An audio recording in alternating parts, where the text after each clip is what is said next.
안녕하십니까. 수신결 22번째 시간입니다. 원문을 먼저 읽어보겠습니다.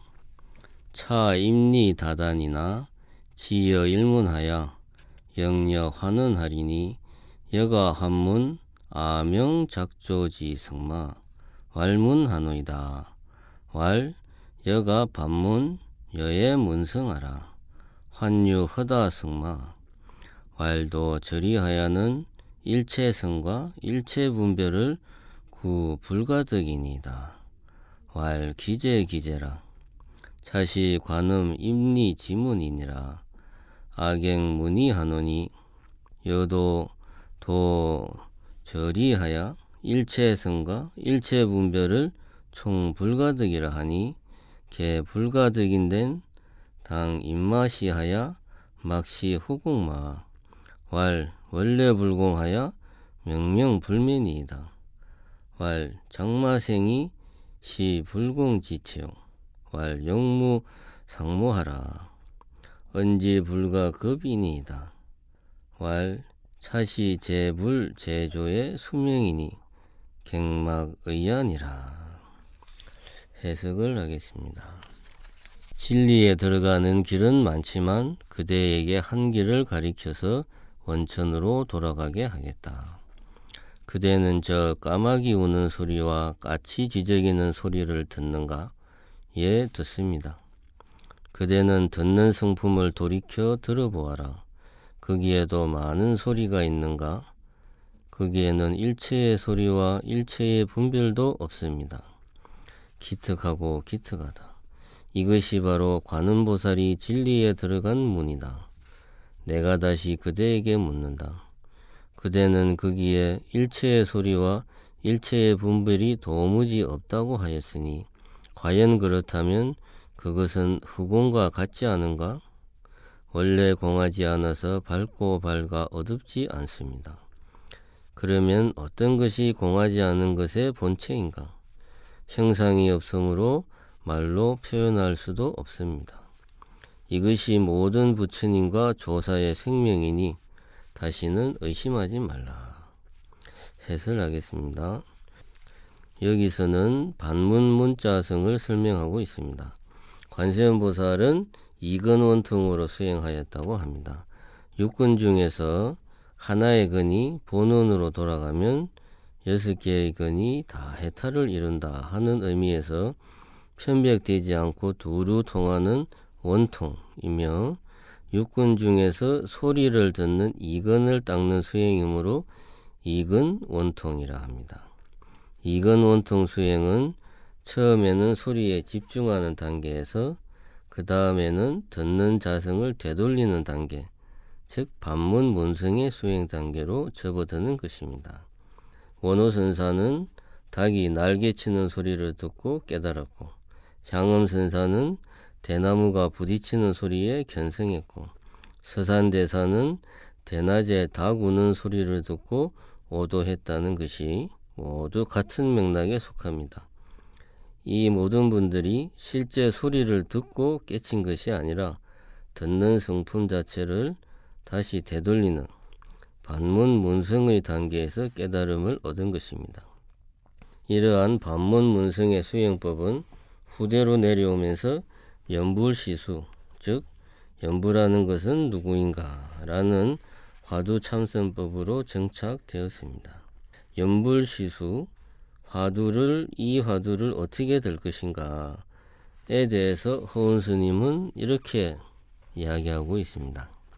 어떤 사람이 묻기를 연불하는 것은 누구입니까? 하면 제가 답하기를 연불하는 것은 저입니다. 라고 할 것입니다. 그러면 다시 연불하는 것이 당신이라면 당신은 입으로 연불합니까? 마음으로 연불합니까? 만약 입으로 연불한다면 당신이 잠들었을 때는 왜 연불하지 못하며, 만약 마음으로 연불한다면 당신이 죽었을 때는 왜 연불하지 못합니까? 이 의심나는 것을 계속 의심하고 의심해야 합니다. 이 연불이 도대체 어디서 오는지, 이것이 어떤 것인지 아주 미세하게 돌이켜서 비추어 보고 살펴보아야 합니다. 이것이 바로 자성을 돌이켜 듣는다는 것입니다. 반문 문자성은 듣는 성품을 돌이켜서 듣는다는 말입니다. 여기서 듣는다는 말이 2번 사용됩니다.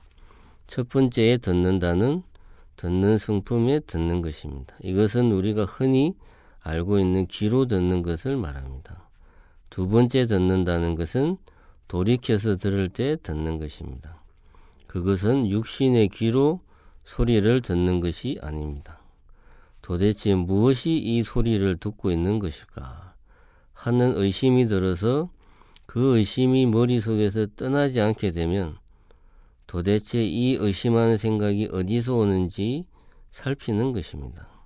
허은스님 말씀처럼 의심이 가볍게 일어나서 끊어지지 않고 계속 이어지면 이렇게 의심하는 생각은 어디서 오는지 살펴보는 것이 바로 돌이켜 듣는 것이며 관하는 것이며 빛을 돌이켜 비추는 것, 즉 회광반조하는 것입니다.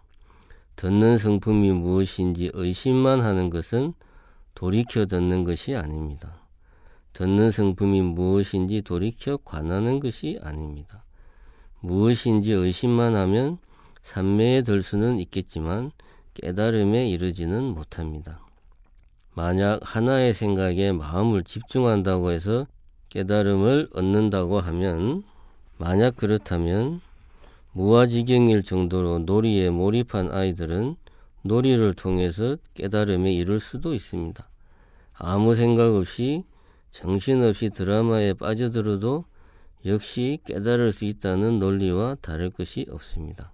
중요한 것은 의심하는 그 한 생각이 도대체 어디서 비롯되는지 돌이켜서 살피는 것입니다. 그래서 회광, 반문, 반조 등의 표현이 등장하는 것입니다. 회광반조하고 반문할 때 비로소 관음보살이 진리에 들어간 문에 들어갈 수 있다고 스님은 말하고 있습니다. 대스님은 서장에서 예로부터 탁월한 지혜를 갖춘 분들은 아르마리 분별하는 마음을 번뇌로 여기지 않았으니 그 까닭은 분별하는 마음이 생겨난 곳을 인식하고 있었기 때문이다. 이미 분별심이 생겨난 곳을 인식한 이상 바로 이 분별심이 그대로 해탈의 장이며 그대로 생사를 벗어난 곳이다 라고 하였습니다. 대스님도 한 생각이 생겨난 것을 깨달아 알면 분별심이 따로 있고 지혜가 따로 있지 않고 분별심이 곧 지혜라고 하였습니다. 대스님이 말하는 분별심이 생겨난 곳은 보조스님이 말씀하는 공적영지의 마음입니다. 한 생각이 일어나기 이전이므로 생각과 말로 설명할 수가 없고 생각과 말로 설명할 수 없으므로 일체의 분별도 없고 일체의 분별이 없으므로 있다 없다는 분별도 없어서 없다고도 할 수 없지만 그 자리에서 모든 것이 생겨나므로 밝고 밝다고 한 것입니다. 보조스님은 공적 영지의 마음을 보여주기 위해서 먼저 까마귀 우는 소리와 가치가 지저귀는 소리를 듣는지 묻습니다. 이것이 첫 번째 듣는 것입니다. 그리고 이어서 듣는 성품을 돌이켜 들어보아라고 합니다. 이것이 두 번째입니다. 첫 번째에서 마음을 까마귀 소리에 집중하라고 합니다. 이리저리 잡다한 생각과 망념을 모두 걷어내고 오로지 까마귀 소리를 듣는 데만 마음을 집중하라고 합니다. 이렇게 귀로 들리는 한 소리에 마음을 집중하다 보면 자연스레 무엇이 지금 이 소리를 듣고 있지 하는 의문이 가볍게 일어납니다. 아무리 눈으로 보고 귀로 듣거나 아니면 마음으로 느끼려고 해도 느낄 수가 없습니다. 분명히 내가 지금 듣고 있는데 그걸 확인할 길이 없습니다. 의심이 계속 이어집니다. 의심이 떠나지 않으면 마음은 의심에 집중됩니다. 여기까지 오면 밖으로 향하여 눈으로 보고 귀로 듣고 혀로 맛보는 작용이 멈추게 됩니다. 다른 모든 것들은 다 사라지고 오직 의심하는 마음만 남게 됩니다. 이것이 돌이키는 것입니다. 밖으로 향한다, 안으로 돌이킨다는 표현은 항상 나의 바깥에 있는 무언가를 보고 듣는데 익숙해져 버린 사고에서 나온 습관입니다. 정확하게 말하면 나와 대상 혹은 주체와 객체로 나누는 이런 마음의 행위 그 자체를 살피는 것입니다. 이것이 두 번째 듣는 것입니다. 만약 분별심을 분별심으로 헤아리게 되면 주체를 다시 또 객관화하고 객관화하는 주체를 또다시 객관화하는 악순환을 무한 반복하게 됩니다.